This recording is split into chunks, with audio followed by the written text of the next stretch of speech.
We are a rapid deployment strike force trained to operate on land, sea, and air. We have to have this mindset that we are willing to go and give more than the ordinary soldier. To become one of these warriors, the best of the best must undergo one of the world's toughest training courses. It's even worse than I imagined. Many try, but few succeed. Those who dare will be trained and tested in the push to receive the coveted badge in this elite band of brothers.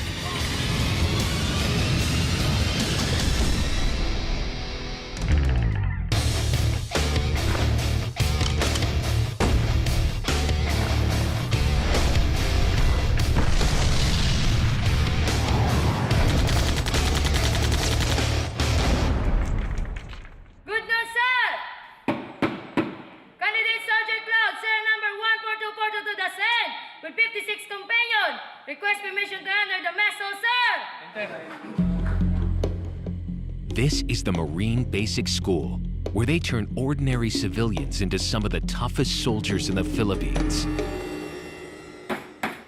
For the next 6 months, these volunteers will endure some of the most unforgiving training the country has to offer. Mostly, based kami sa disiplina dahil ang disiplina ay napaka-importante sa isang marino. Dahil may kahirapan ng training, kung hindi ka disiplinado, hindi mo kakayanin ang training. This discipline is what forms the core of a force recon ethos, crucial in defending a country rich in conflict. The Philippines is an archipelago of over 7,000 islands.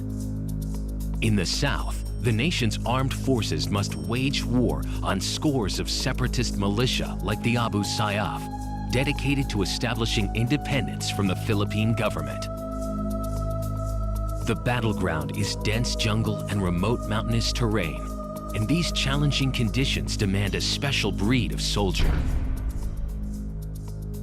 What we wanted was a strategic type of unit, which could conduct far-ranging reconnaissance, patrols, and operations. And its personnel could infiltrate by sea, air, and land. The Force Reconnaissance Battalion is the special operations arm of the Philippine Marines, specialized in long-range reconnaissance patrols, amphibious assaults, and hostage rescue.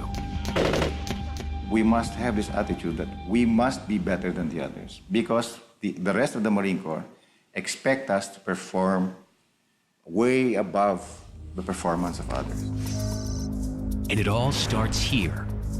Ternate, Cavite, southern Luzon. Dalawa, sabay. Sige, tulak mo. Bilisan mo dyan, basenga. Tulak mo yung tagilid mo, hindi ganyan. Yan, go. Ito yung ginagawa mo. Sabi na sabay yung buka ng pa sa kakamay.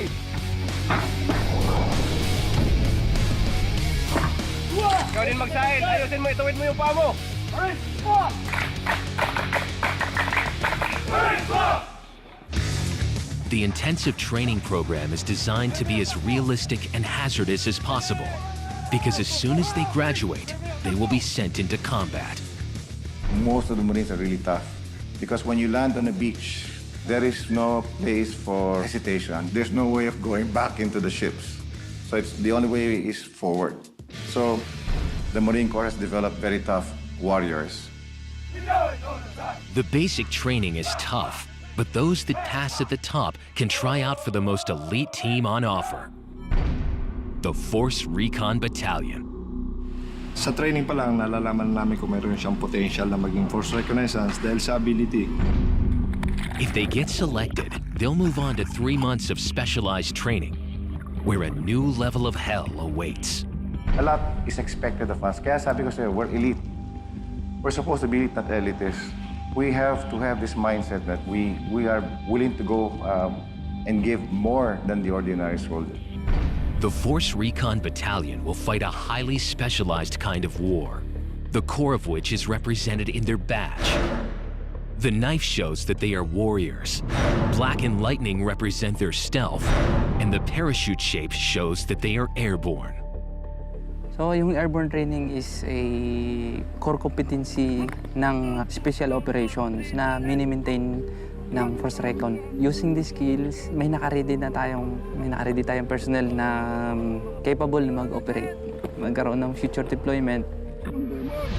With a country spreading over 300,000 square kilometers, airborne insertion is the quickest way to deliver a team of special ops troops into a conflict zone.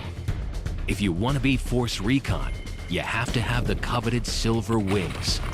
And the training to earn them is not for the faint-hearted.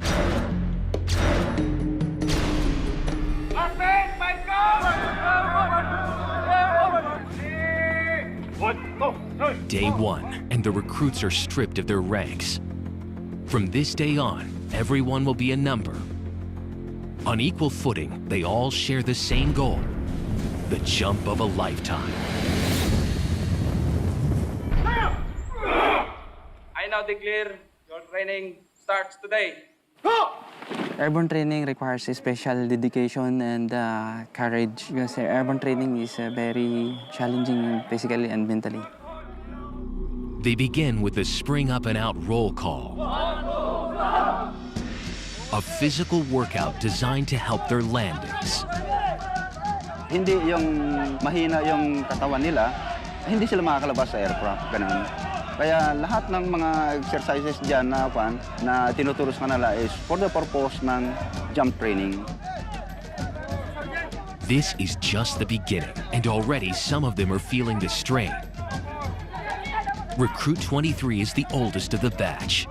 Siyempre, stress talagang pagod ka talaga sa opening. Ang pinakamahirap is yung ground training or tapping phase. Kasi dito, nagkakaroon ng adjustment eh. Nag-a-adjust ka psychologically, physically. In this first phase, close to 25% will be eliminated. Candidate 6 hopes he won't be one of them. Yung paghihirap dito sa airborne, wala siyang pahinga. Ang pahinga mo lang everyday, yung kain lang. Tapos, every 5 minutes lang may pahinga. After that, wala na. Counts in 10 repetition, 5 to the left and 5 to the right. Are you ready? Sabay-sabay, exercise! After roll call, the punishing exercises begin. Yung nakikita natin ngayon dyan na exercise nila is para ma-practice nila yung balls of the feet, para hindi ma-flat-footed yung paa nila at makukurente yung pangangatawan nila. Much of these exercises are especially designed to form the muscle memory needed for their ultimate mission.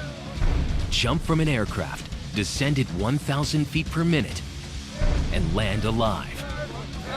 This year, the Marines have selected more women candidates than ever before. It's a unique opportunity for Mary Joy Almedo. Sa akin, gusto ko mag-airborne para to prove to myself na kaya kong makipagsabayan din sa lalaki. Sinasabing hindi namin mapapantayan yung lakas na lalaki, ma'am, pero sa sarili ko, ginagawa ko yung makakaya ko, ma'am, to prove to myself.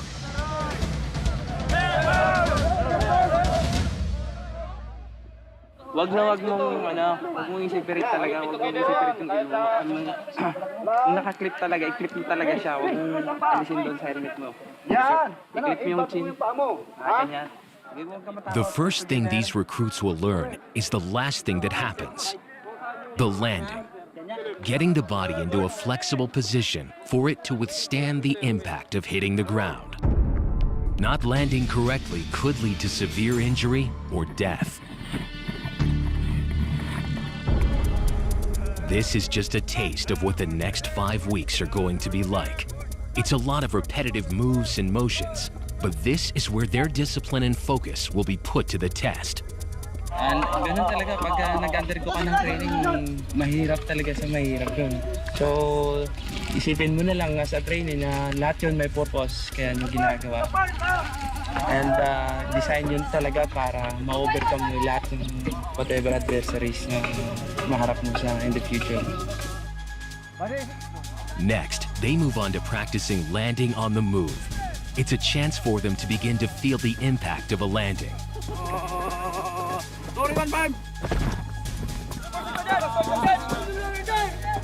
From here, the recruits move to Fort Magsaysay, where they will find out if they have what it takes to jump from a tower 60 feet high and survive.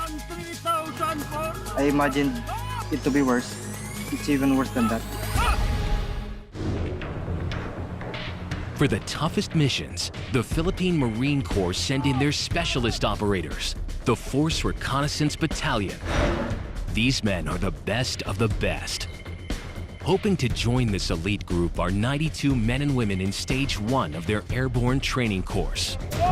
Over the next 2 weeks, the rigors of the training schedule will become extreme as they prepare to move from ground training to tower jumps. Already, the toughening phase has forced out 2 volunteers. 92 kaming pumasok dito, hindi ko alam kung 50% yung makakagraduate dito. Kasi mostly nagba-back out dahil minsan sobrang ding pagod. But the 7 women trying to make the grade are still hanging on. Sobrang pagod din, hindi na rin kaya minsan. Kaya matatawag talaga siyang special. 3, 2, 1, stop! Kanya-kanya kasi kayo eh. Teamwork ha, teamwork. Backboard to! Back to barracks, pull out! This time yung class na to, baka kunti yung nag-back out dahil nga mahaba yung preparation, maganda yung preparation nila. One of the riskiest procedures for an airborne warrior is to safely exit an aircraft.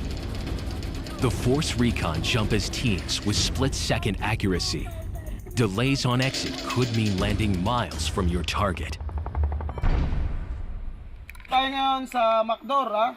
Itong MacDor, ito yung bali aircraft natin sa lupa. Kasi wala tayong aircraft na pagpraktisan. Dito muna tayo mag-practice. Dito natin ginagamit ito sa exit. Stand in the door. Kumano 5-6 sergeant?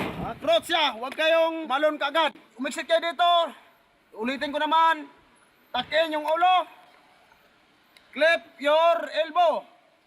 Proper grabbing of reserve. While counting, knees together, feet together, and spring up and out.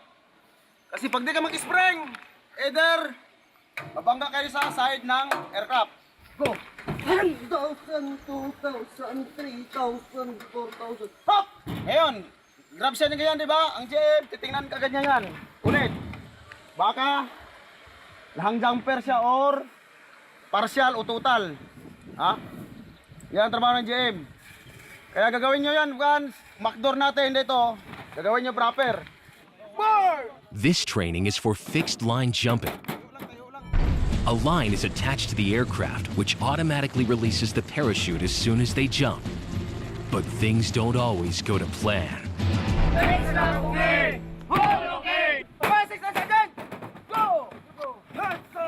Sabihin mo ang blow, ma. Yung blow. Yung cloud sa ako naman. Sili natin yung. Bulo na yan, ma'am eh.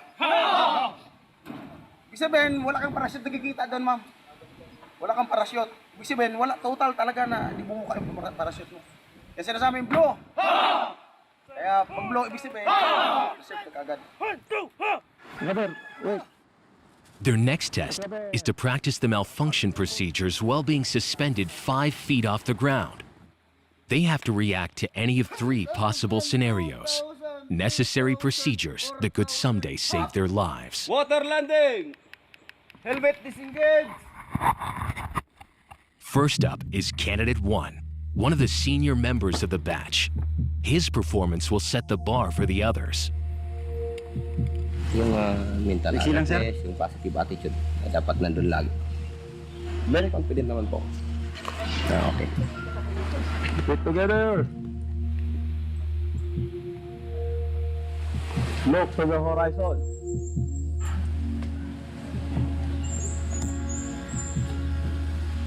Okay, ready?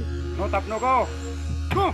1,000, 2,000, 3,000, 4,000. The white flag represents looking up and seeing the parachute open. Treetop level. Treetop level means he needs to release his straps in time for a water landing.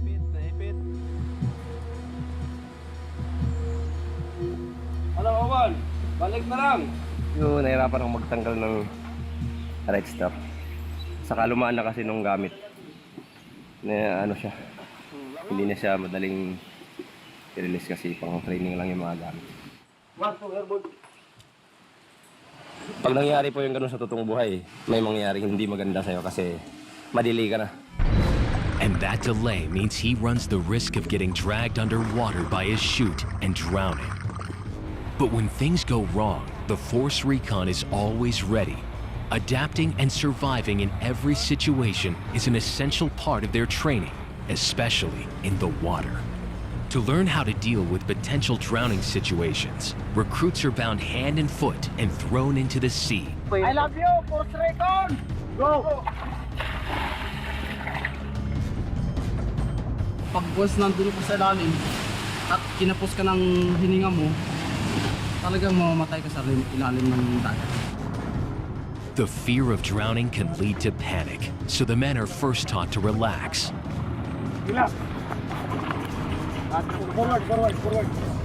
Next, they will have to learn to control their breathing and make their way to shore.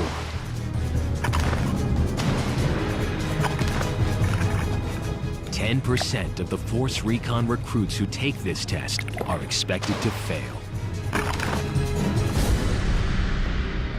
Back at the Special Ops Camp, the Airborne course is in the final stage of their ground training. Next, they need to overcome their toughest challenge yet. When airborne soldiers land in high wind conditions, they risk being dangerously dragged for long distances. They must learn how to get out of potential trouble.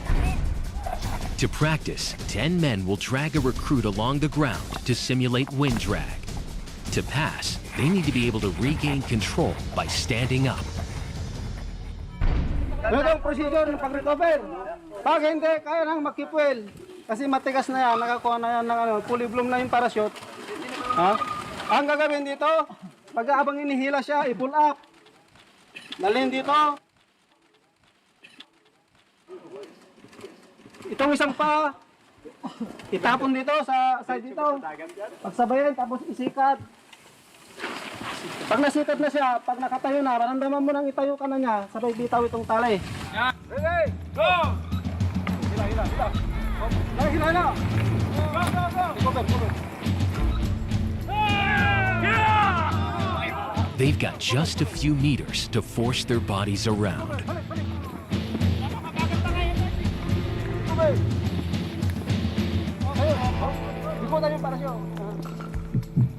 It's female recruit 52's turn. At 5 feet, she is one of the smallest on the course. Nakakatakot na kasi nakikita ko sa mga unang nag-perform na mahirap talaga. Tapos yung mukha parang hindi na ma-drawing. Talagang mahirap dapat malakas yung lower body mo mag-twist naman para makuha mo yung pag-recover.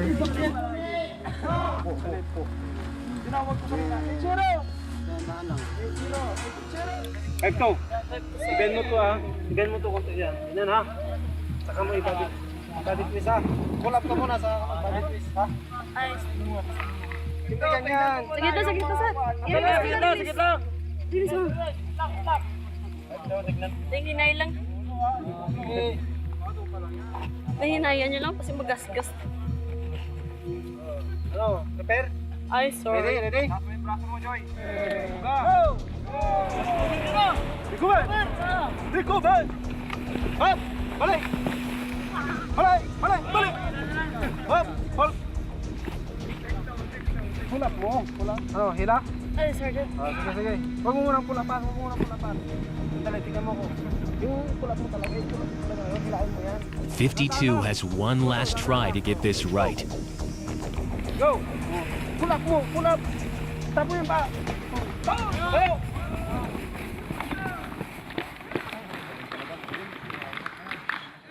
Papagod lang mag-pull up kasi sa force ng naghihila sa akin masyadong papersa tapos hindi ko makontrol yung persa nila. Tumatiming pa ako, ma'am.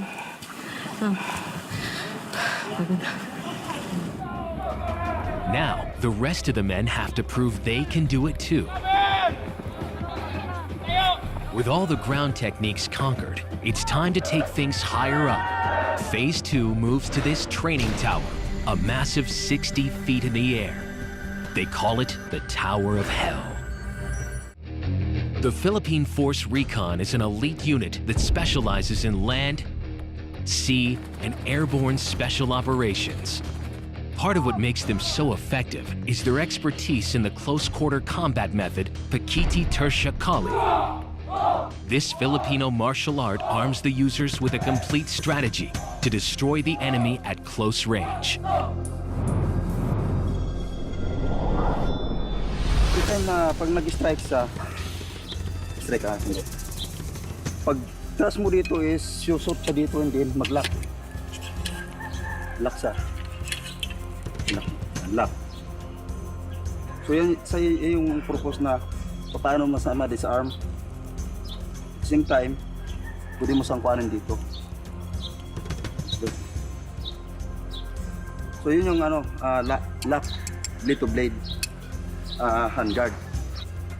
And then ito naman sa full guard, yung bawang tumaga siya dito sa kamay ko. Pag tumaga siya, ibig sabihin ito sa pwede siyang guard. So kaya may full guard siya. At the same time, laglag mo siya dito, kuha siya dito, lock. So kung sa practical, hawakan mo lang yung dito niya, at the same time, taga siya dito. So disarm na siya. This ancient system of fighting can be traced back to the 1500s. Its elaborate movements were created so they could practice the art in front of their Spanish colonial rulers without causing suspicion. Looking more like a dance than a martial art. Today, these moves are used against a different adversary.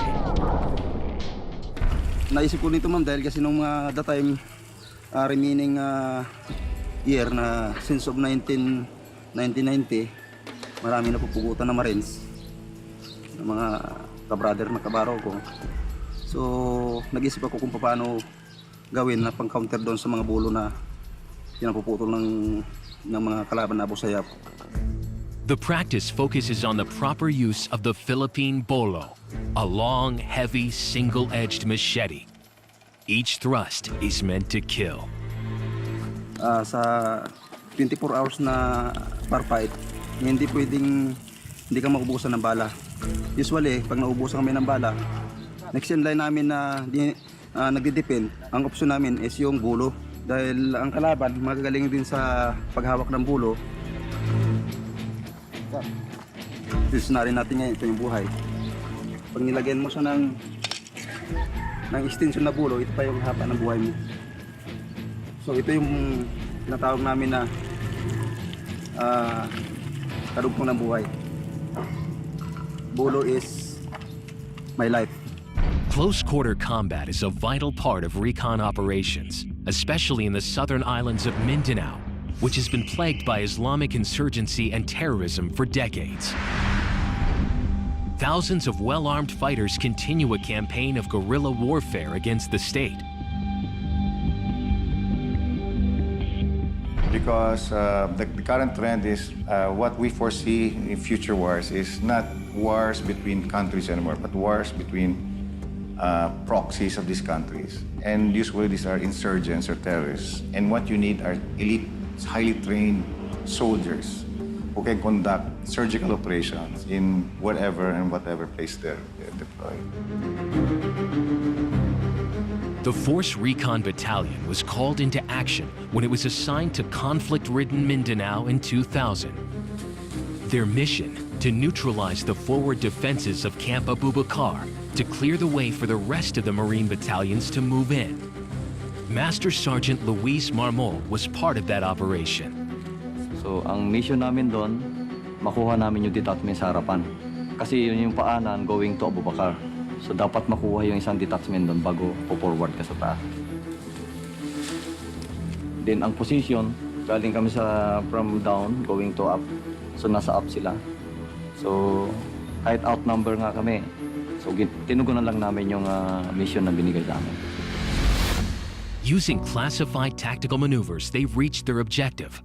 But 3 of his comrades died in battle. For the 90 men and women hoping to join the prestigious ranks of the Force Recon, they're now entering phase 2 of their airborne course. Here, they must face the dreaded Tower of Hell, where they will be tested on exiting and malfunction drills, while speeding down a zip line over 100 meters. Baba lang yan. Bigyan nyo na lahat yung ano nyo dyan. Mga karapat-dapat para ma-check out kayo. It's the first time they will find out if they really have what it takes to be airborne. One small step into thin air takes a huge amount of courage. If vertigo kicks in, they will fail the course. Instruction doon sa taas. Yung riser nasa likod dyan. Huwag kayong papayag na yung riser nasa harapan nyo. Dahil pagtalon nyo, tatama yan sa mukha nyo. The feeling, halos lahat kami na-excite actually. Kasi ito yung masasabi naming last phase ng training namin before the final jump. Spring up, out, and count 1 to 4. Grab your reserve, tuck in your head, feet together. Check your malfunction. Yan. Go! The instructors are looking for 100% confidence when exiting the aircraft, because hesitation could lead to an uncontrollable spin and possible death. This is the moment of truth for Candidate 1. Normal lang naman yung kaba, pero dapat huwag isipin para makapag-perform na maayos. One, sir. Stand on the door. Ano na, one, sergeant? Stand by! Go! 1,000, 2,000, 3,000, 4,000, up! Marami siyang deficiency. Pushing sa tower, delay and tuck-in, overhead, pass counting. Pag jump niya, yung reserve niya, mali ang pag-grabs. Most common sa first day kasi nakikita natin yung weak exit at saka yung grabbing of reserve. So hindi nila masyadong nape-perform yun kasi kinakabahan sila. Gagawin natin itong 1 week para paulit-ulitin natin sila para ma-perfect nila yung jump. Para pagdating ng jump week, okay nila. Alongside proper techniques, the instructors have come up with their own special remedy to help spur on the nervous recruits. Ito sir yung yung pampatapang nila. Gagawin natin inumin nila para pampalakas ng loob. Para pagtalon nila doon, malakas yung loob na nila. Bawat balik nila, inom, kain. Sobrang tapang na nila. Candidate 6 is one of the lucky first to try. Lagyan muna kita ng lipstick para tumapang ka ng tumapang. Forward! 1! Na maganda yung 2! Stand it down! Ibero 6, sir! Go! hesitating. No tap, no go. Ba't nag-go ka? At the end of the zip line, a rope stops the recruits from hitting the trees. Wala na, hindi nakapagbilang! Next up is female recruit 22, one of the 7 women trying to make the grade. But she's in trouble. Pit together! Pit together! The damp conditions are making it difficult to stop.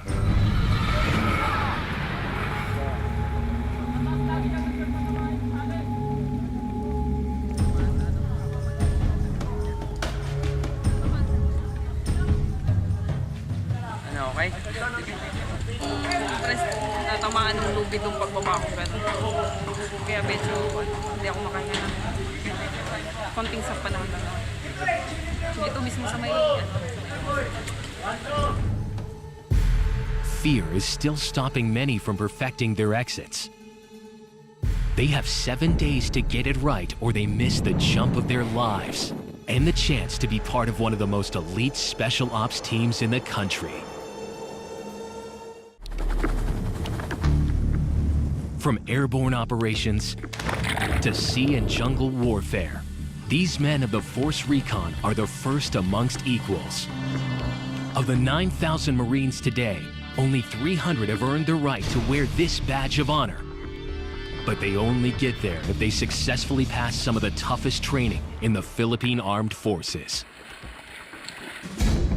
When forward observers need to be sent far behind enemy lines, the Force Recon Battalion send their 8-man teams. But they don't go alone. They're joined by a deadly team of Marine Scout snipers. Sinusuportahan din nila yung mga operating units sa putok. Pinuputukan nila yung kalaban na merong kinukuberan nila yung nag-assault. The Marine Scout snipers are masters of camouflage and marksmanship, living up to their motto, one shot, one kill.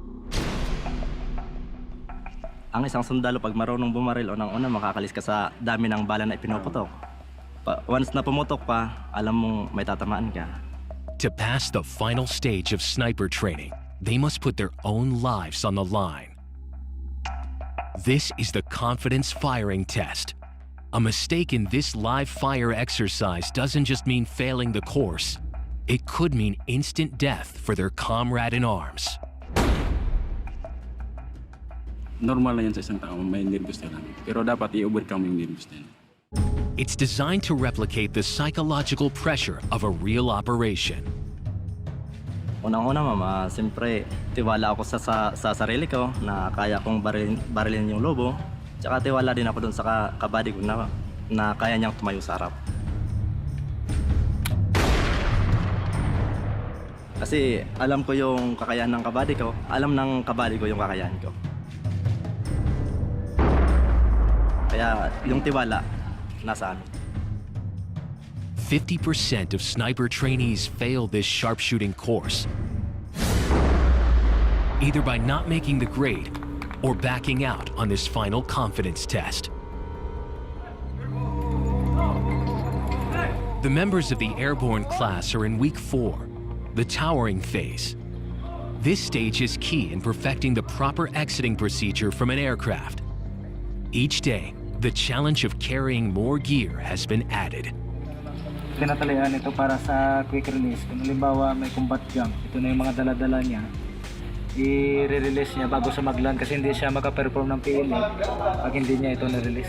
Today, the jump has to be made wearing full combat gear, all 15 kilograms, and carrying a weapon. Ali, ito yung last day ng towering ng mga estudyante. Start sila, hindi pa masyadong marunong pero ngayon perfect na nila yung halos perfect na nila yung pag-jump dito sa tower. Katapos nito, ma-check out sila lahat. Proceed tayo sa yung actual jump na.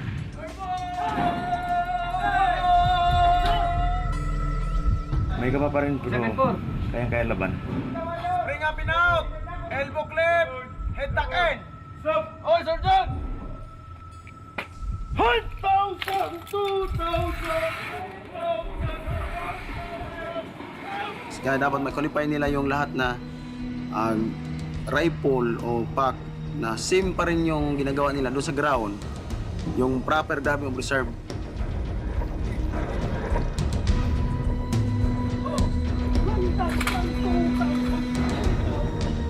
Ang napansin namin doon sa yung one jump niya kaya, yung elbow sticking out. Dapat ang ng reserve, dapat dito sa gilid. Delikado yon kasi mula sa taas, pababa ka, ang bilis lang, seconds lang yan. Mataas na yung 20 seconds yan, baba ka na. Kaya pasayos namin palagi na pag-exit, hawak ang reserve automatic.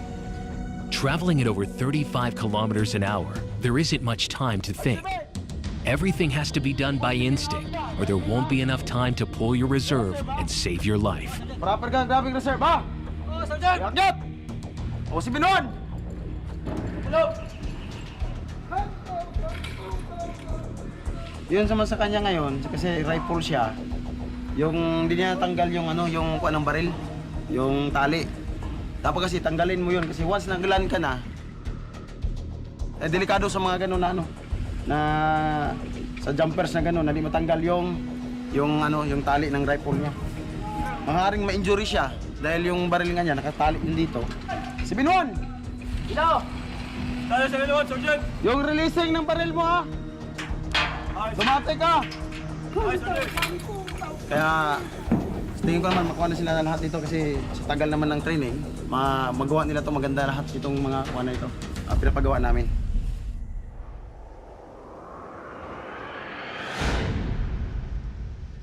It is the last day before the jump, and the airborne class is putting in some last-minute practice. Day by day, pahirap po na yun. Pahirap. Sa awa po ng Diyos na naipasan naman po namin lahat.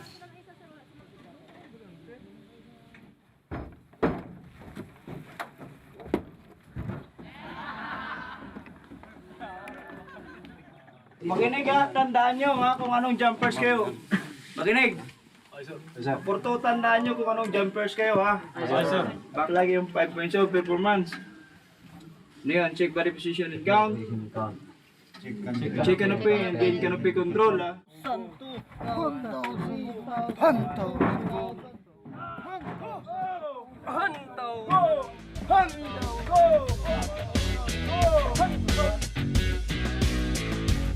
Ang paa, posisyon na! Yun. Ito ba yung bigat ni phone?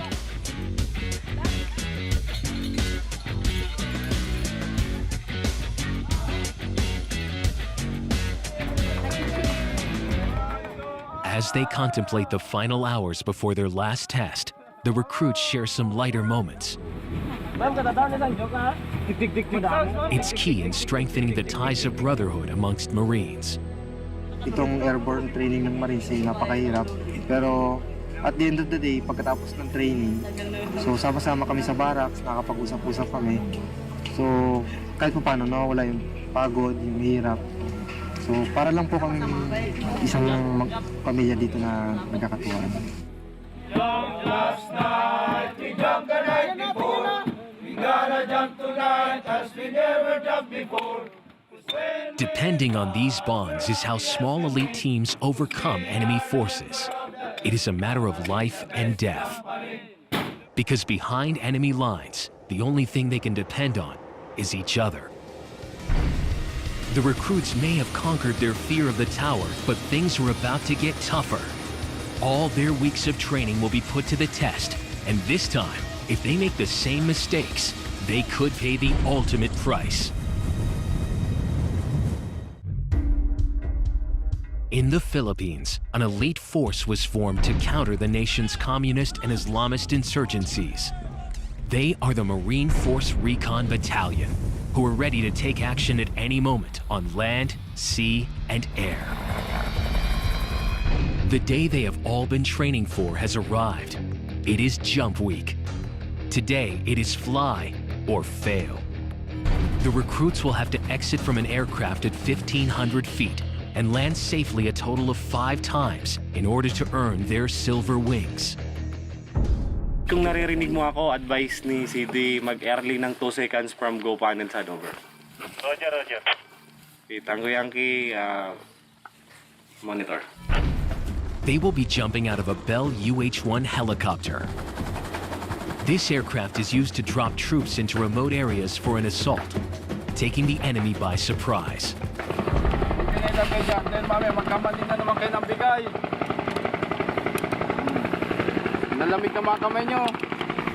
The drop zone looks like any area of scrubland, but if you're coming at it from 1,500 feet, it's a minefield of potential hazards.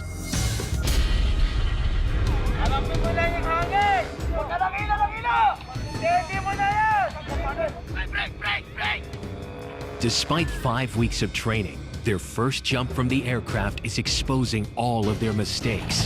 Nung ako yung pang-fifth jump, sumabit ako sa pang-apat na static line pero naibaway ko agad. Kasi first jump ko, hindi ako gumawa ng tama. Sinubukan kong itayo yung itong parachute na MC1. Talagang nakakon yung pa ako. Talagang napilayan ako dahil hindi ako gumawa ng tama.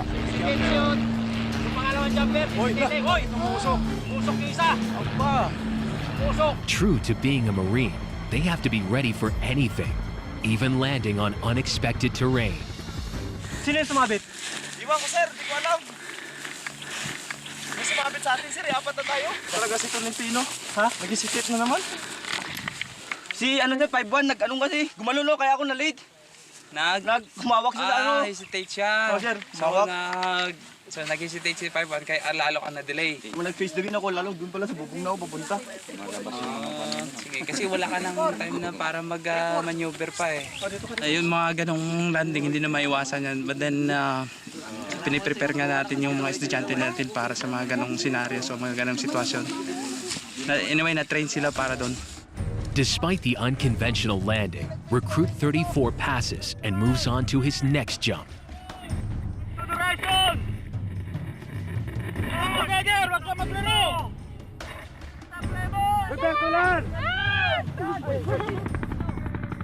But for one recruit, this is his last jump for a long time. Pagland ko natas yung pa ako pero pagpilot ko wala na bumigay kagad yung pa ako. His right leg is broken, and it will be another 2 years before it's strong enough for him to jump again.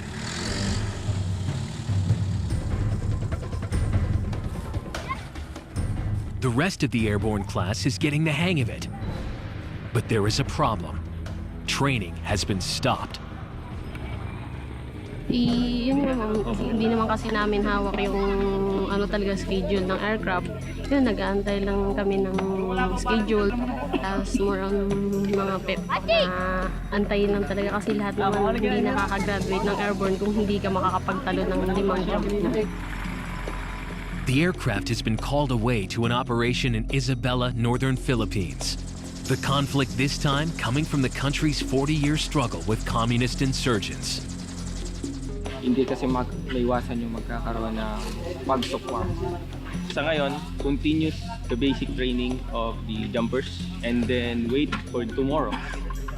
With just a jump away from receiving the coveted silver wings, all the recruits can do is wait nervously. Nobody knows if they'll have the chance to pass the course, or if this conflict means all their hard work will be for nothing.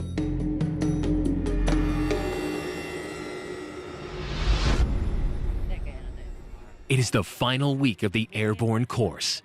After days of waiting, the recruits finally have a chance to complete the 5 jumps to earn their wings. Okay, next stick. Sino pa hindi naka-first jumper dyan? Oh, pasok dito.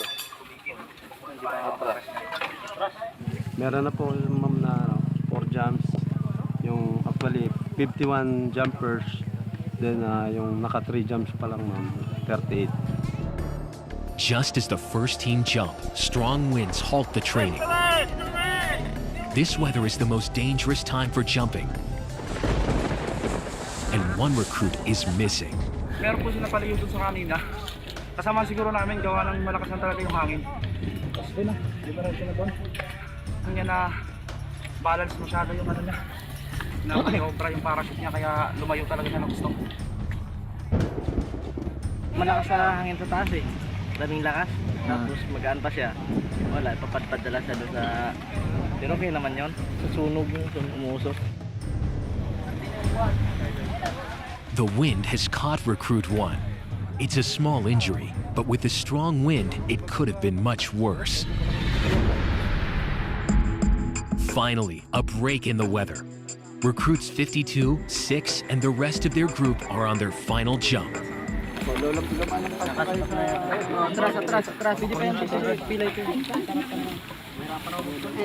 Pag natapos na itong pang-5 jump namin, ma'am, siguro, makatawag na qualified airborne ka naman pala.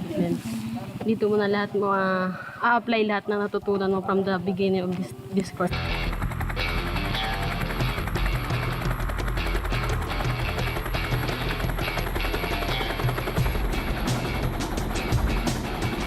Totoo lang po, natatakot din po ako. Kahit sino naman po siguro matatakot sa kung tatalon ka ng ganon kataas.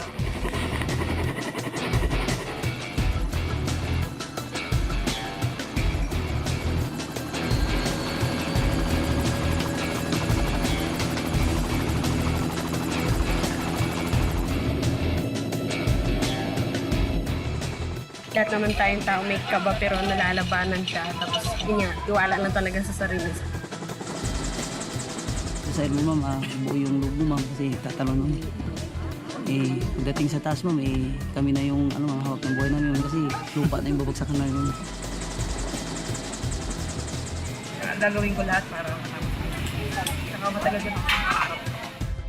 This is the moment they've all been working towards, their 5th and final jump, the one that will finally earn them their silver wings.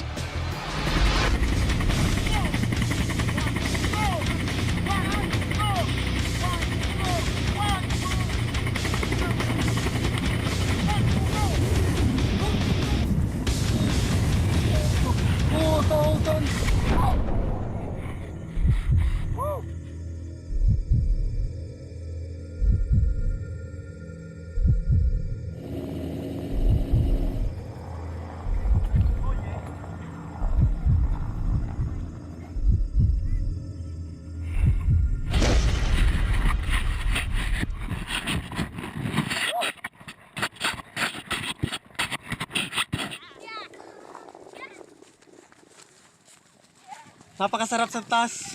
Although nakakatakot sa una. Whew! Sulit na sulit po. Yung pagod namin sa training, sulit na sulit po. Ang sarap po. Parang yung sa una nakakatakot yung the moment na you jump.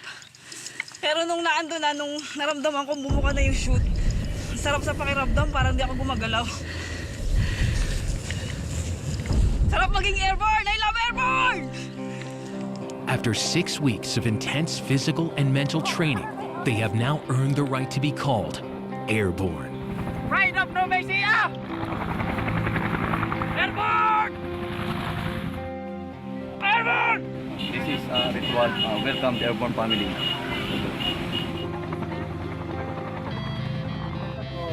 Dahil marine ka, kahit anong hirap pa tayo. Pag natapos mo siya, napakasaya. Pagkaan sa pagkakataon. Itong badge ng Marine Corps, simbolo ito ng Philippines, red, blue. Alika, 3-5! Airborne! Airborne! Airborne! Masarap kasi subukan mo nang tumulon sa totoong real na aircraft. Para kang anghel na lumulutang sa lapaap. Last night we jumped the night before. We gotta jump tonight as we never jumped before. 'Cause when we jump, we're happy as can be. 'Cause we are the member of the Airborne Company, the best company.